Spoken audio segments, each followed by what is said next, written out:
All right, so we're sitting here with ChuckJay of Wave 11. Yes, sir. Yes, How you sir. feeling, big bro? I'm feeling great, man. I'm feeling really good. Glad to be here. Very fortunate. You sick of the cold, yeah? Yes, I'm done with the cold, man. Springtime, springtime. Yes, I'm ready. COVID's kind of winding down, it seems like, at this time, right? Right, right. You know, still being careful and everything, but if as long as it's subsiding, and it seems like here in this county, like it's definitely like starting to become a non-factor, which is Yes.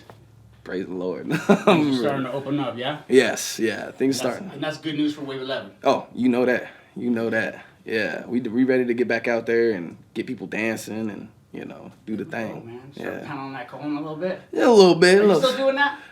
Man, I did it last Saturday and cracked my finger, but yeah, I'm still playing the cajon, man. You want taped up? No.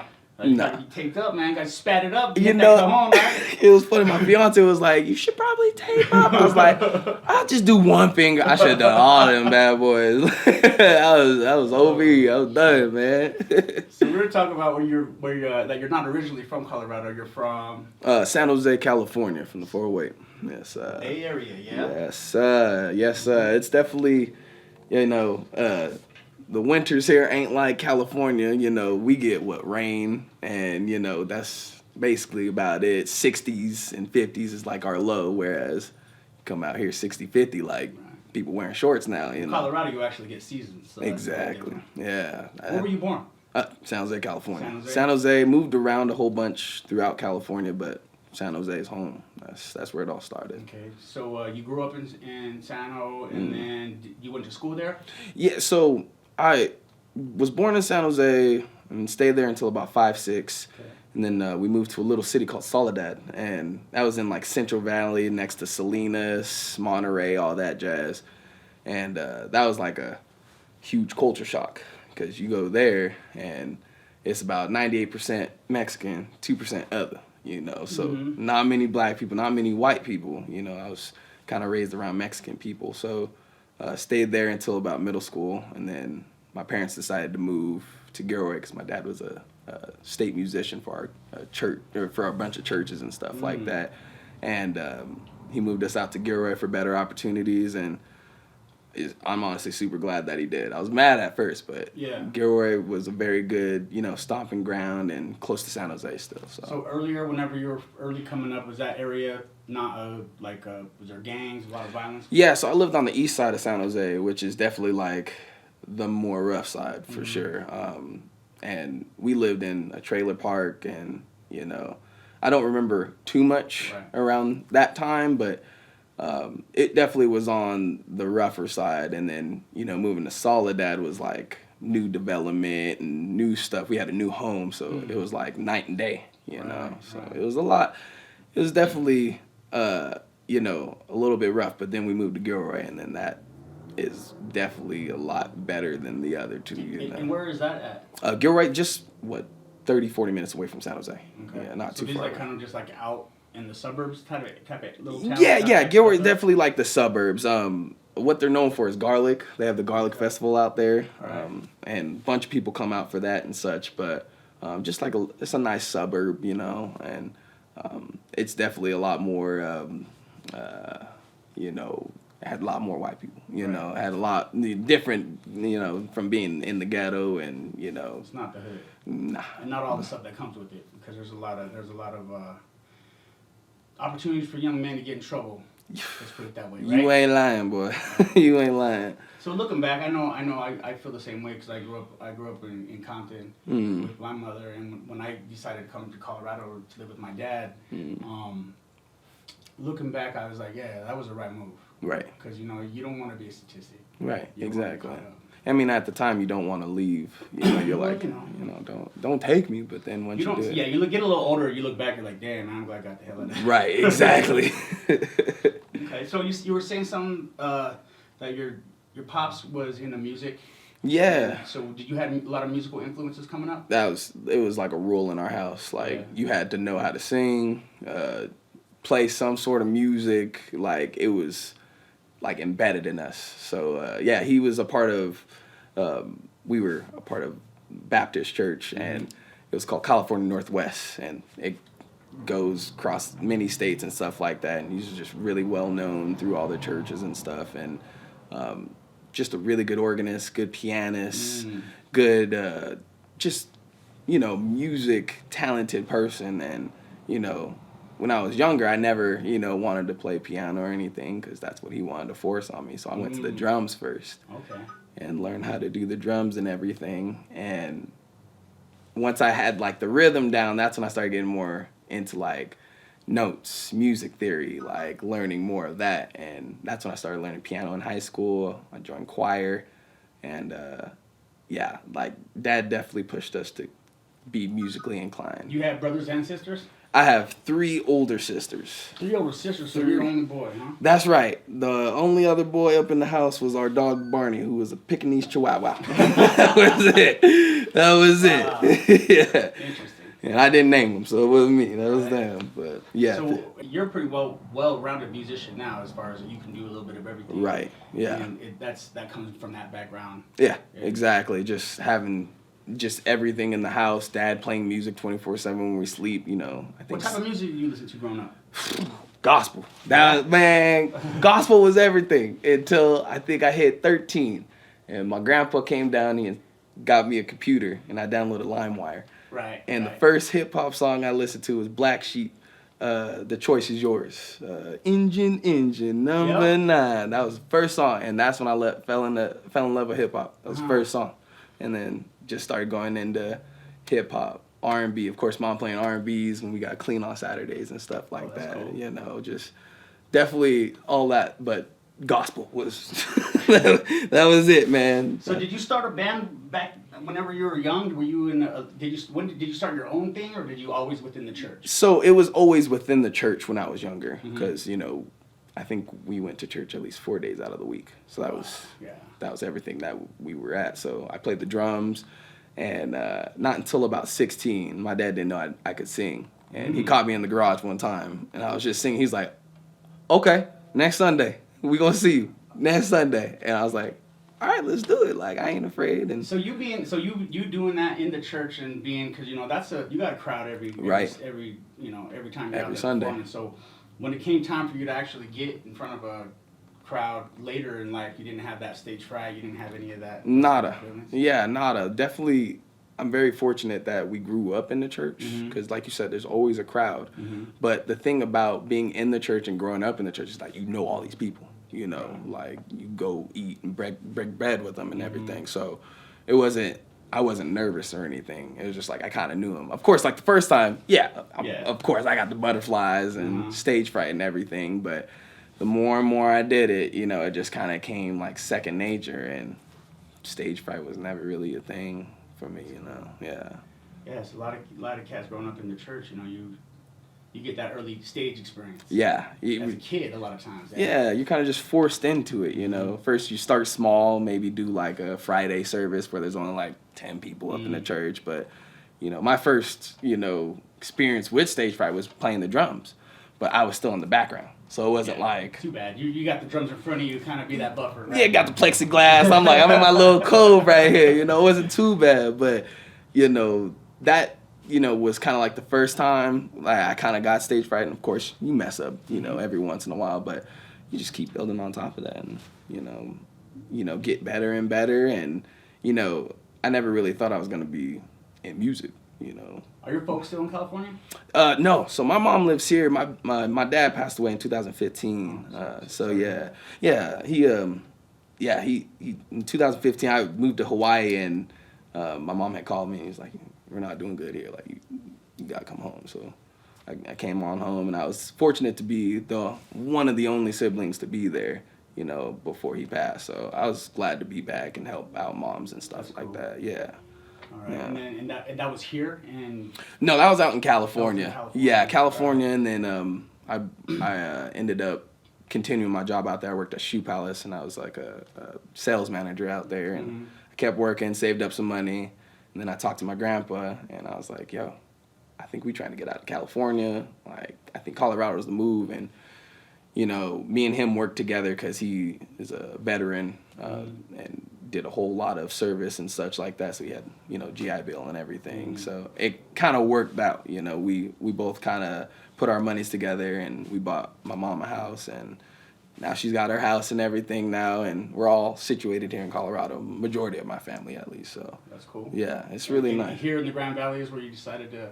Yes, yeah. My second older sister Shanice was living out here for quite some time, and my aunt as well too lives out here. And I came and visited one time to see my cousin's graduation in high school, and I remember being like, "Yo, this is dope. Like, this is not bad." Because, you know, when you come from Cali here, we're going to Grand Junction. You're like, what? I ain't trying to go to Grand Junction. Like, running water over there? Yeah.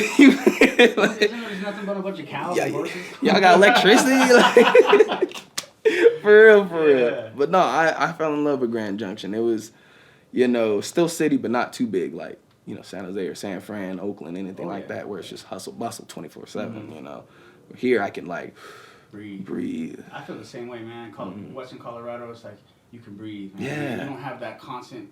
For me, just because I'm, you know, in Southern California where I'm from, it's just a constant anxiety of just like, it's just. You gotta be on guard. There's always some shit. Yeah, gotta be on guard. Always gotta watch your back. Like, oh man, I don't miss that at all. And people here, I don't think they really appreciate it like they probably should. It's like coming from a war zone in a lot of cases, especially in because California's just everybody's so on top of each other. Yeah. You know what I mean? For real. So you're here, and then you're of course, you know, you still got that music bug. So how did you kind of find your guys, and how did you figure that out? Man, so the whole music thing, I was still just working in my garage. Well, I was still living with my mom because we had bought the house. I just decided to live with her, and I was just in the garage making beats, kind of doing my own thing for about a year.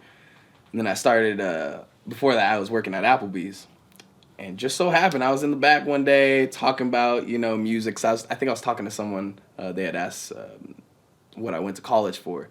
And I started explaining it. And at that time, Zach Kuron, he was a server as well. He's like, "Oh, what? You play music, man? We should get together. We should kick it someday."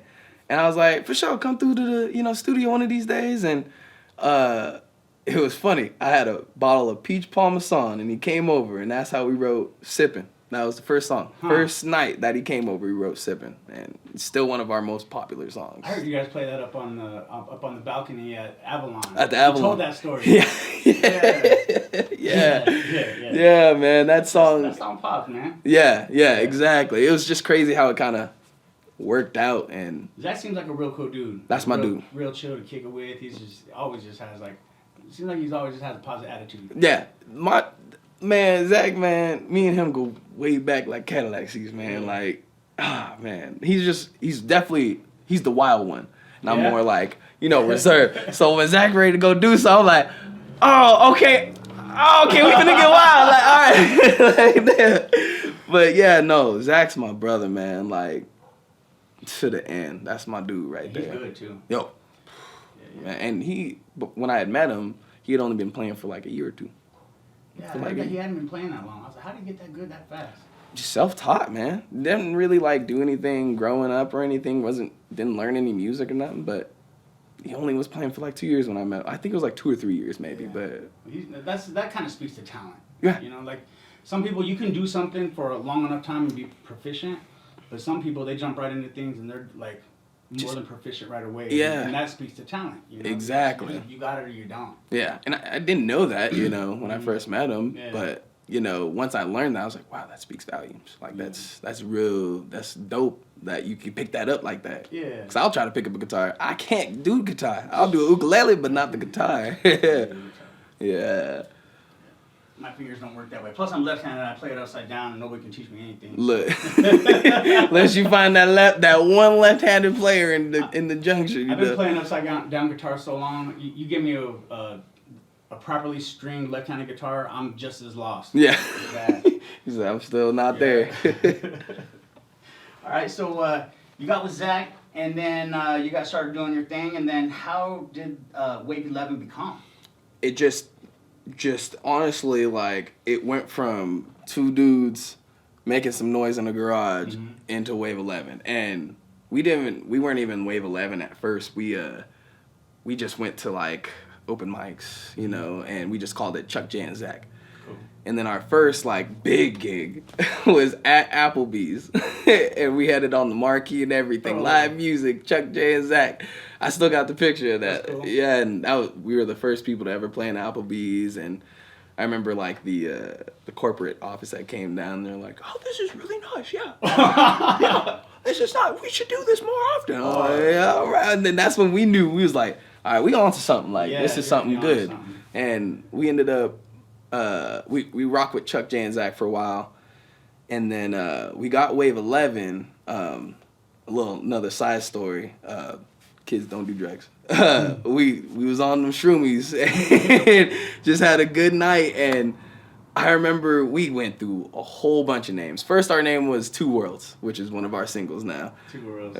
We was Two Worlds for a little bit, and then I remember him having a wave tapestry up in his room that we was in, and he just started saying like, "What? Like, man, look at that wave, da da da." And he's an Aquarius too, and Aquarius is the 11th sign. Okay. So we got the wave from the both tapestry. Aquariuses? Yeah, Oh, yeah, sweet. yeah. His birthday is not too far away from mine, so wow. it worked out perfectly. We just went wave, and then the 11th sign, so wave 11. It just clicked. It just worked out, and we just rocked with that name. Yeah. I bet a lot of people don't know that one. No. They know now. Yeah, I know. Again, don't do drugs. Okay. So what all instruments do you play? Like in your maybe, I'm sure you play more. You do more than what you do in your group. But like what? Give us like a rundown. So I'm definitely more proficient in the keyboards now. I've taken the last couple years to get proficient in that. Drums is like my first instrument. I can get down on the drums. Yeah. A little bit of trumpet. I used to play saxophone back in middle school, but not anymore. But now mainly it's kind of just making beats and, you know, sampling stuff. Finger drumming and stuff like that. That's where I try to like get better at and all that jazz. And then ukulele, being the last one. Yeah. Cool. Yeah, because when you're doing your machine in your shows, that's dope, dude. Yeah. It's just cool. Yeah. 'Cause it's just like it's such a just to see you doing that right then in that moment. It's impressive. Yeah. And I know what you're doing. You know what I mean? And Yeah. a lot of people probably don't. But even I know what you're doing. I'm still impressed. I'm like, dang, because you know you can mess up easy like that, and you're like, oh, shoot, start over. But you're just on that. Exactly. Cool. It was like we was talking about like the beat machines and everything like that. You know, old school analog sound. Like I may not have it all the time, but just being able to, you know, do it like Jay Dilla. You know, getting like on the MPC, like getting that finger drumming and stuff like that. I still have that, you know, love for 90s hip hop a lot. So that's where that comes from. You can hear that. Yeah. Let's talk about that. Like let's talk about your hip hop influences. You talked a little bit about Black Sheep, and you just mentioned Jay Dilla. Let's talk about some other influences that probably people don't know that you're influenced. Man, who are you feeling right now? Right now, if I were to go on my phone right now, definitely Masego.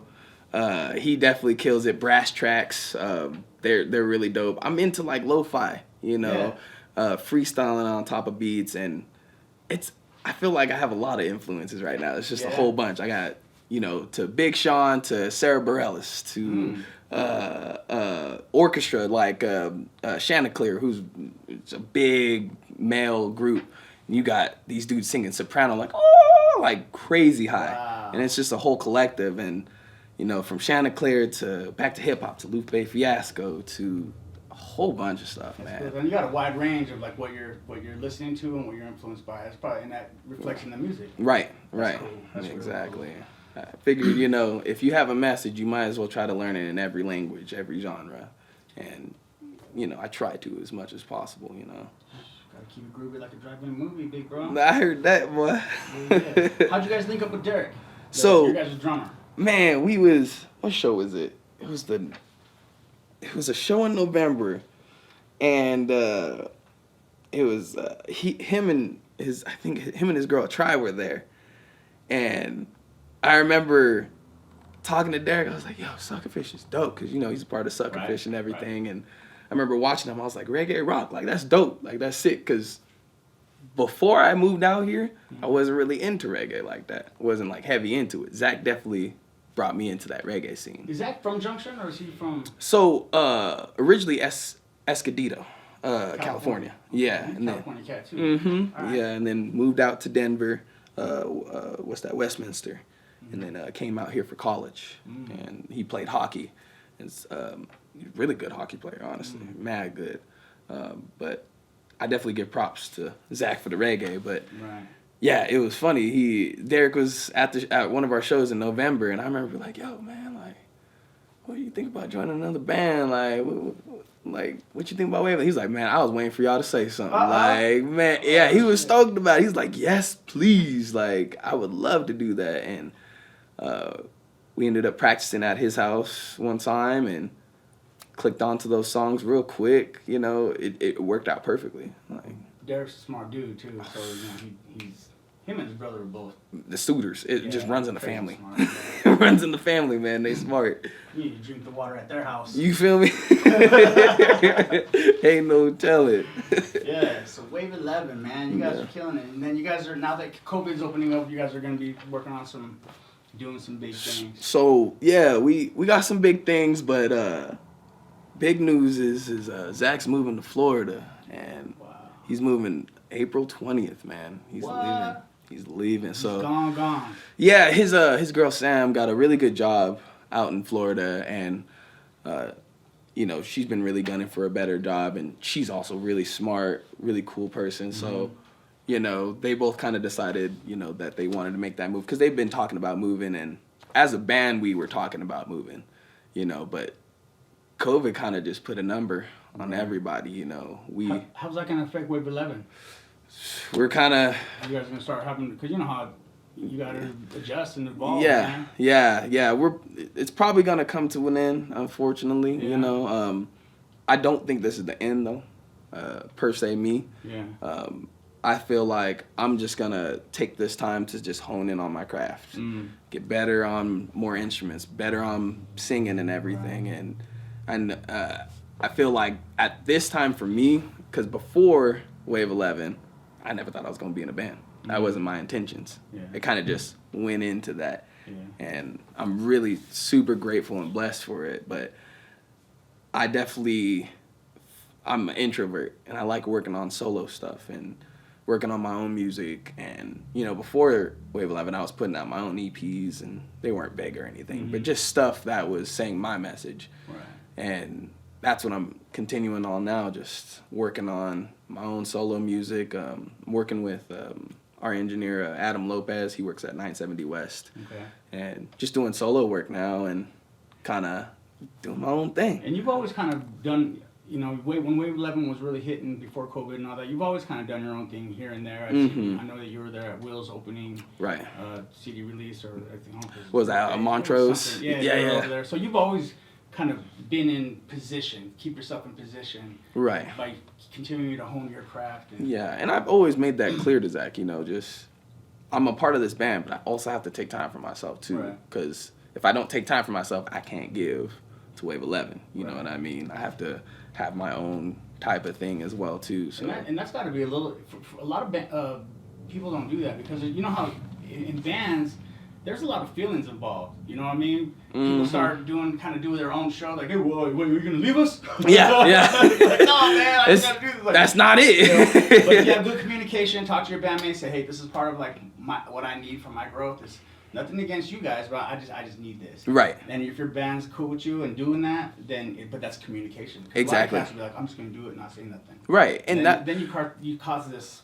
You know, it's you start to get that gridlock, and you don't want that. And you know, Zach has done his own solo stuff, and he's gotten a taste of that as well. So it's like, you know, he gets it. You know what I mean? Yeah. And you know, Derek still has his Suckerfish stuff. So it's like we're just three talented dudes that just so happen to meet each other and make beautiful music. You know, so it worked out perfectly. But how you like living here in Junction? Man, you gonna stay here? I'm gonna stay here for a little bit. Yeah. I'm gonna stay here for a while. You know, at first, I wanted to get out of Junction. I wanted to go to Denver because it's more like California. And I was like, I'm not going to make it out here. It's not going to happen. But the more I realized how powerful social media is and just putting yourself out there, you can be recognized anywhere. Right. It don't matter where you at. Yeah, 2021, man. It doesn't matter where you are. Yeah, we in the age of electronics. You know, everyone's on their phone, and if you just market yourself correctly, you can do it just in your garage. You know, wherever your studio is, wherever you make music, you can make it happen. So. I'm gonna stay here in Junction. I like it here, man. Yeah, it's cool good. Place. It's getting more diverse too, so I like it. Yeah, what's it like for you being a brother in this town? Most white people. What's that like? At first, it got under my skin. I ain't even gonna lie. Yeah. Like walking in the city market and everyone like staring at me like they've never seen a black person before. Right. So it definitely got under my skin, but I think what I like best is changing people's narratives, because it's funny. Like I work at the winery. And I'll walk up to a table, and of course they're like, "Oh, okay, here he come." And I come up, "How's it going? Good evening. How are we doing tonight? I'm just here to take care of your water, make sure you guys get a good experience." And then they're like, "Oh my God, this brother is articulate," you know? You feel like, and I like changing the narrative because it's not, you know, I'm always representing for my people, making sure, right. You know, like. It's a big thing for me, especially, you know, coming from the hood, you know, where, you know, you got to watch your back 24/7. And, you know, our statistic is, you know, I should be clean to dead by 25. Right. So I like, you know, showing people like, hey, I can speak to you just like you speak to me.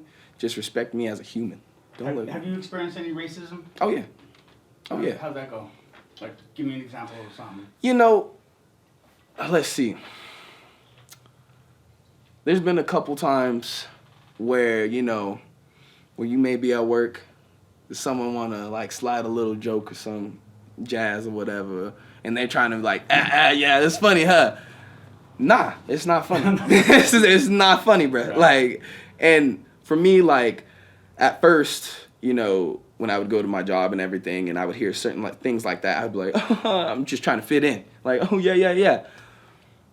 But after a while, it started taking a toll on me, and, you know, for a while there, I was lost.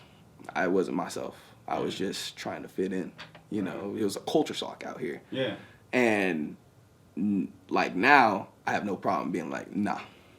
Like, no, that's OV. I don't play that. Like, I always try to make sure if I have a chance to change somebody's mind, you know, like, you don't have to be that way. You don't have to think like, all black people are like that. No, that's not what it is. It's humans. You know, we all are humans. We are all different. And yeah, we have a different culture. But that doesn't mean you don't have to treat me differently. You know what I'm saying? Just talk to me just as a grown man, just as a regular person. You know what I mean? And, you know, there's definitely been a couple times where I've had to shut people down and be like, nah, like, you can go ahead with that shit. And it's funny, a couple people come up to me and be like, you know what?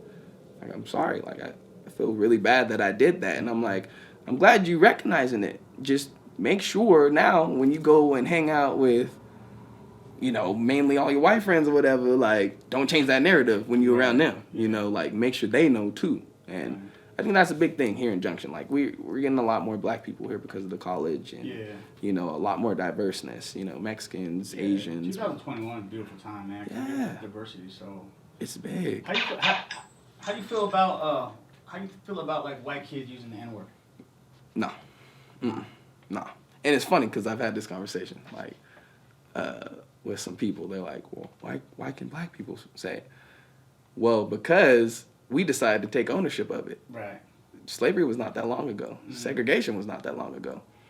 And now that we decided to own it, you know, now y'all want to be a part of it. And, you know, when I see little kids using it, you know, at first I think ignorance. They're not schooled up on it. Right. It's the adults that get me. I'm like, y'all don't get it by now. Like, we're gonna have to fix that. You know what I mean? And I definitely think kids nowadays, especially with the influence of hip hop, right? It's used in everything, and they're like, oh, it's cool then, we can use it. It's still not cool. That's one of the things. Like, I had this conversation with Bradford on his interview, and I asked him that question, and we kind of came to like this conclusion where it was everybody feels about it different ways about it. Like back talking about the N-word, right? Yes. So we're talking about a little bit about the usage of it, and you're saying like absolutely not. when I was talking with Jesse Bradford, he's like, it doesn't really bother me that much. And so we're kind of talking a little bit about how older cats from an older generation, they just have more respect for that word and don't use it. And the younger generation are a little bit different because more loose, it's so it's so saturated out there with the use of the exactly. word. And so so people have their opinions, and you're saying no. I'm saying no just because the younger generation, yeah, you may hear it in the music, but do you know the history? Right. Where it actually came from, you know what I mean? I didn't go through it, of course. Right. But, my dad, when we was younger, made us watch Roots. Right. And that was like, we had to watch that. Yeah. And when you watch that, you like, damn, we was whipped, foot cut off, like, oh, shit, yeah. all that jazz. When you realize the history that black people have gone through, we have overcome a lot. Just same thing with the LGBTQ. Same thing with women's rights. Right. We've come a long way, and it's okay to, just realize that history. And that's why I say I don't think it's really good for the younger generation, just because I'm like, you should probably school yourself up and realize what you're really saying. I agree with that. I think a lot of it is like, it's kind of like, I can be like that with my brother, but don't let you be like that with him. I mean, that's between us. Exactly. So it's kind of like one of those And I've caught myself sometimes with white people. I'm like, man, and where I'm like, oh, I'm sorry, I shouldn't have done that. Like, I don't rock with you like that. My bad. It just slips out sometimes. But I always try to make sure and like, try to be like conscious of that. I think a lot of people have that opinion, the opinion you had. I think Jesse's opinion was, I think it's the minority opinion of brothers, but I think a lot of it has to do with where you're from. Because I know like a lot of cats in New York, they don't like white people saying it, but like if you're Puerto Rican, if you're Latino, you can say it. Yeah. Because they kind of become, they say, like the brothers over there say, we all come from the same struggle, and that's our thing, but don't let, it's the brotherhood type exactly. thing, what you said, like the struggle, like you got to feel that person out. Like, because I've had, Mexican people back home be like, oh, what's up, bro? Like, like you from around the way. Like, I hear it a lot in California with brothers, brown dudes and black dudes. Yeah. It's common, but just hearing when white when you're just around white people, it just doesn't feel natural for me. But I'm cultured in a different way, so I'm gonna look at it. It's a whole different generation type of thing, yeah. All right, man. So let's talk about what's next for you.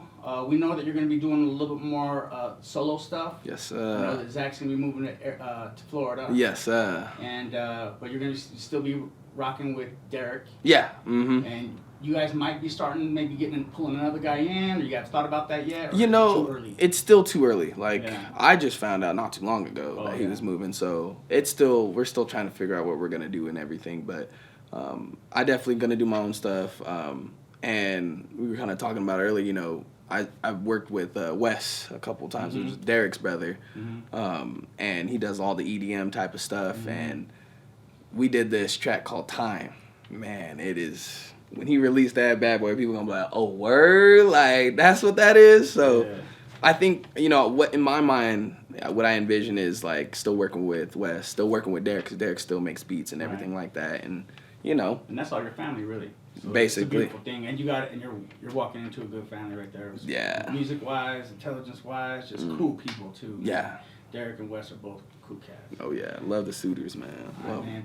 How do people get a hold of you on social media? Do you have a website? How do people stay in touch with you? So just mainly Instagram and Facebook. On Instagram, kxngchuck, kxngchuck, and then Facebook, just Charles Jonathan Walker, and I'll definitely start pumping out my SoundCloud a little bit more. I want my music at first to be free. I want people just to like feel me out, hear my message. It's not about the money. So just mainly just Instagram, Facebook, some YouTube. I'll do a couple videos and stuff like that. Word. Do you have a YouTube channel yet? Or just Charles Walker Jr. Charles Walker Jr. Yes. All one word? No, spaced out. Charles Walker Jr. All right, cool. All right, so we're going to do this thing. This is a new thing I just decided to do. We're going to call it the hot seat. Close out the interview. Yes, sir. And I'm going to tell you, we're just like 5 questions. And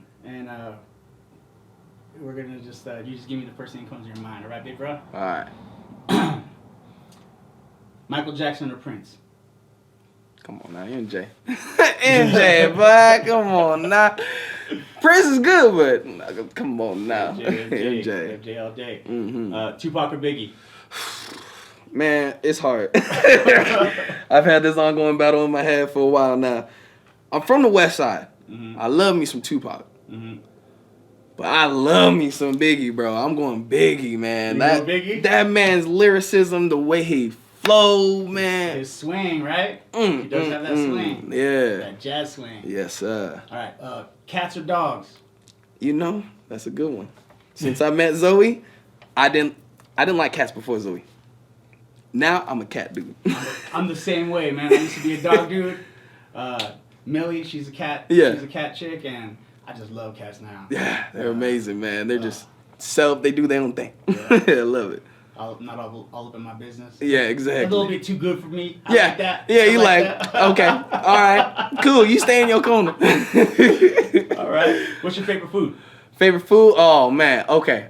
If it ain't Mama's fried chicken on a Sunday, I'ma go with Damn, that's a tough one, man. Favorite food. I like wings.